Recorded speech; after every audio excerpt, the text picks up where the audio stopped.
gardiens spirituels puissent garder tous les quatre coins de votre maison. Chaque fois que tu rêves de votre maison, où tu habites maintenant, cette maison-là, c'est la maison spirituelle. Voilà pourquoi tu rêves des fois, les portes sont ouvertes. Mais physiquement, vous avez fermé les portes. Ça veut dire quoi? La maison spirituelle n'est pas en bon état. Il y a le péché, il y a les portes d'entrée qui font en sorte que le diable trouve les accès dans votre maison physique. Et comme ça se fait spirituellement, physiquement, vous allez voir des maladies, des disputes, des parents qui maudissent les enfants, des choses bizarres se passent. Mais pourtant, on avait rêvé que le toit de la maison avait sauté. On a rêvé que le toit sautait. Et que la pluie entrait dans la maison. Et puis quelques jours après, les chaises commencent à s'abîmer, les gens commencent à être malades, la voiture est sur des criques. Vous savez pourquoi? C'est ce que vous avez vu. C'est la maison qui est là, mais qui est dans le monde spirituel. Voilà pourquoi la prière est une bonne chose. Quand tu intercèdes, tu fais le travail de Néhémie. Quand tu pries là, tu élèves un mur. Je cherche un homme qui se tienne à la brèche et qui élève le mur. Quand tu rêves, tu vois un sorcier fait entrer, mais pas beaucoup tâter. Il n'arrive pas à entrer. Tu sais pourquoi?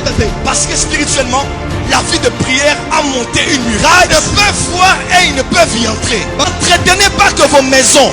Sur le plan hygiénique, n'entretenez pas que vos maisons en rafraîchissant les murs avec une nouvelle peinture. Entretenez vos maisons spirituelles. Si je demande les rêves que vous faites pour vos maisons ici, c'est grave. On a rêvé un serpent dans la maison. On se réveille la journée, l'enfant qui était dans le ventre est mort. C'était quelle maison? Cette maison-là.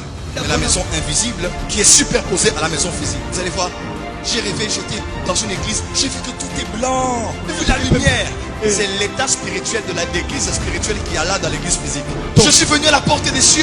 Il y avait beaucoup de gens. Toute l'avenue, jusque là-bas. Tu as vu la porte des cieux spirituels. Et puisque l'invisible gouverne le visible, ce qu'on a vu en esprit là finira par se matérialiser dans l'église physique. Est-ce que je peux parler?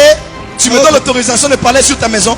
Je parle que des gardiens spirituels puissent garder tous les quatre coins de votre maison. Et les murs de vos maisons s'élèvent jusqu'à 1000 mètres. Et les murailles de vos maisons soient aussi épaisses que les murailles de Jéricho. Que l'état spirituel de vos maisons, que l'atmosphère soit dégagée. Que l'atmosphère des prières entre dans la maison invisible. Que l'atmosphère de la richesse entre dans la maison invisible. Que l'atmosphère de la joie entre dans la maison invisible. Et que ce que porte votre maison invisible se transmette dans la maison visible.